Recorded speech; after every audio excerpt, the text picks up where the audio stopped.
teams who need to win right now. I'm going to get into that and more. Hey, I'm Brian. I am not Bobby Durkins, at least not on this channel. You're like, who's Bobby Durkins? He's my redneck alter ego. And just yesterday, he did a video on this. Shane Beamer breaks his foot. Nice toenail polish, Shane. Actually, I like Shane Beamer, but Bobby Durkin stirs the pot. But hey, I'm Brian here. Hope you subscribe. It's free. Turn on the notifications. And yeah, hope to see you around. So let's talk about Clemson and Miami. The tale of two different teams. Clemson's been dominant for a very, very long time, but over the past few years, they're not near as dominant. It's a touchy issue, trust me. This year, Clemson loses that opening game against Duke by 3 touchdowns. They go in, lose a heartbreaker to Florida State. They're 0-2 in the conference. Then they move on. They beat Syracuse. The defense created 3 turnovers, which led to 3 touchdowns. But then they had the head scratcher against Wake Forest on homecoming, winning, but it felt like a loss, winning 17-12. It was a very boring game. Miami, on the other hand, just a few weeks ago, I was complimenting them for flying under the radar of all the media hysteria. I said, this is exactly where you want to be if you're Mario Cristobal. Your team is in the top 20. You're undefeated. You've beat Texas A&M, but you're doing it quietly. And then the Georgia Tech debacle happened. And then you lose to North Carolina, a very good football team, and they won the game really commandingly. I'm also sorry that you had to play Tez Walker in his first game. But the truth is, both of these teams need this win. Now, Clemson was on a bye this past weekend. Half their season is over. They rested. They've had some players who's been out. Antonio Williams, Nate Wiggins, Sheridan Jones. They're all going to play this weekend. Now, in the Miami camp, there's a rumor about Tyler Van Dyke. I even Googled it before I got on here. I'm going to tell you this, Mario Cristobal says I don't talk about injuries. I understand. I get it. It's a touchy subject for certain coaches. But if Tyler Van Dyke does not go for Miami, things could get very, very interesting. Now, for us Clemson fans, we need to know a few things about the Canes. The Miami Hurricanes is ranked 7th in total offense. That's right. They are ranked 7th in total offense. This team can move the football. And Tyler Van Dyke is one of the main reasons why they can move the football. Just throw out a few numbers for you. He's passed for 1,721 yards, 16 touchdowns, and 6 interceptions. I mean, this is coming from a guy who's had 3 different coordinators in the past 3 years, something like that. And he is still pumping out these types of numbers. The guy has great ability. He's a big dude. He's 6'4", over 230 pounds. So you have to respect him. On the other hand, when you look at Miami's defense, you need to know a little something about them. Their defense is not too bad. They're ranked 18th in the country. Now, as Clemson fans are kind of salivating because we're ranked 5th in the country when it comes to defense. Clemson's defense is one of the top scoring defenses in the country. Now, of course, we're tied with a bunch of other teams, but we've still did some pretty incredible things on the defensive side of the ball. And I would say that our strong suit is our defense. We're pretty consistent over there. So how does this break down? What do I see happening when it comes to Clemson and Miami? Where is the break? Where is the break for both teams? People in Clemson is getting fidgety with everything that's going on.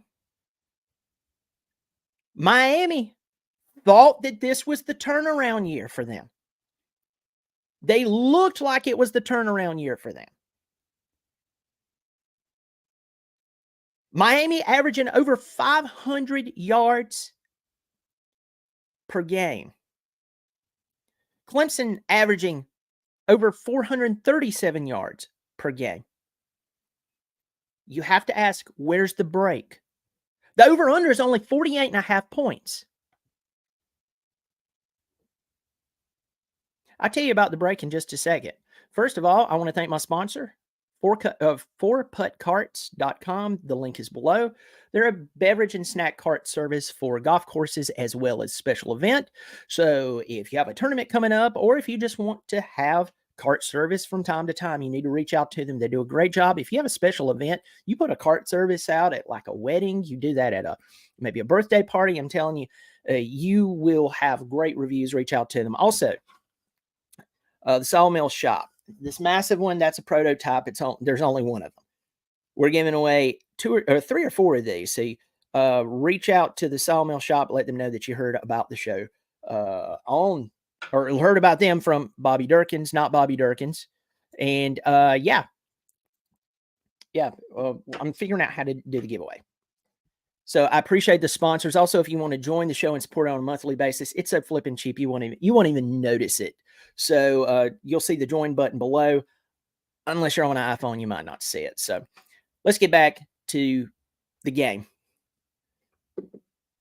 If Tyler Van Dyke does not play this game, it's going to be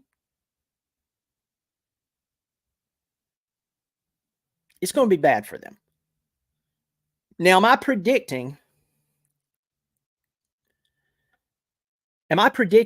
that Miami can't compete if Tyler Van Dyke doesn't play? No, I'm not. But I'll tell you what I would do if I was Clemson. I would pin my ears back and I'd go after him. And I would hit him and hit him. You don't even have to do anything dirty. You just hit him and hit him and hit him.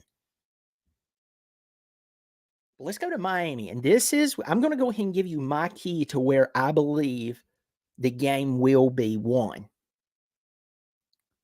And it will be the matchup between Clemson's offense and Miami's defense. Clemson has been able to amass a solid amount of yards.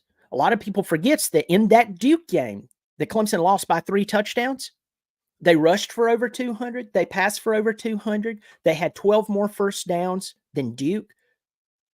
They were only penalized once for like 5 yards. And they had the football for like 10 to 11 minutes longer than Duke did. But they lost by 3 touchdowns. How did that happen?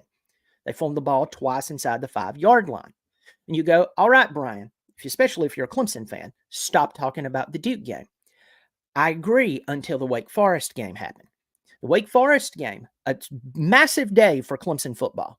It's homecoming. People are coming into town maybe this one time per year to celebrate homecoming.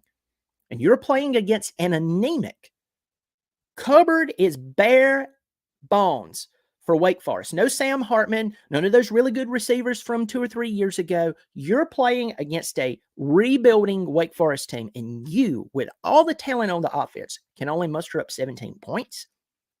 And what one fan goer told me, they were there at the game, and said it was one of the most boring games ever. They're kind of like me. They're brutally honest. You have Miami's defense coming out here. They're embarrassed of what happened a couple of weeks ago. They just gave up a bunch of yardage. They got humiliated by Tez Walker, a guy who the NCAA, doing NCAA things, kept him out. This guy comes in, hasn't played in forever. He scores 3 touchdowns on you. Miami has a lot to prove. Miami has a lot to prove on the defensive side of the football, especially even if your team did fumble the ball against Georgia Tech and they got it. You still could have stopped them.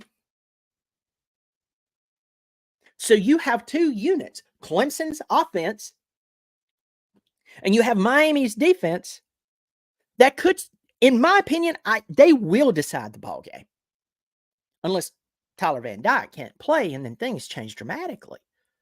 Vegas calling Clemson a 3.5-point favorite in betting terms basically says they don't know who's going to win. They lean a little more towards Clemson, but we wouldn't all be shocked if Miami did it. If I'm Miami, I go after Cade Klubnik. And you know how I go after him? I go after him by taking away the run game. You say, well, that doesn't make sense. Work with me, man. by stacking the box against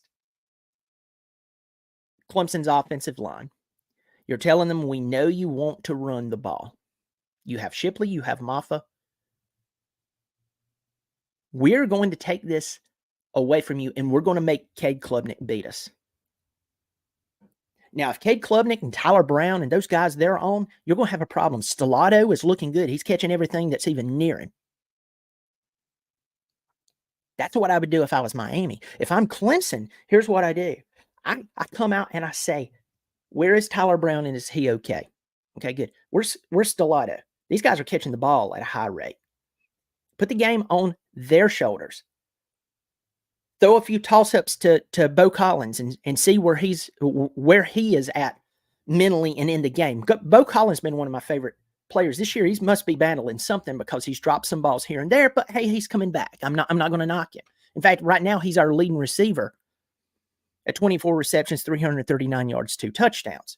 Miami has, I think his name is Restrepo. Please forgive me if I'm mispronouncing his name. He's their leading wide receiver, 47 receptions, 574 yards, and 4 touchdowns.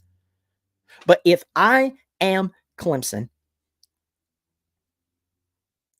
I open up and take some shots downfield. Georgia Tech did it. Little old Georgia Tech. They did it. Won in Miami.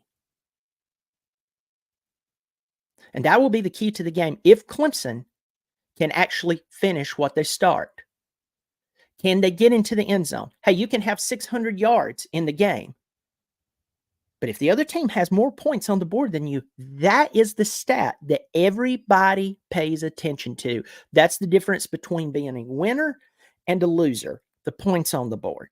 When it comes to the game, and that's the whole reason we're talking about this, you can have 600 yards, but have not enough points, you lost. Good offensive production, but you never reached your goal, which was the end zone. I do believe, and here's my prediction for this game.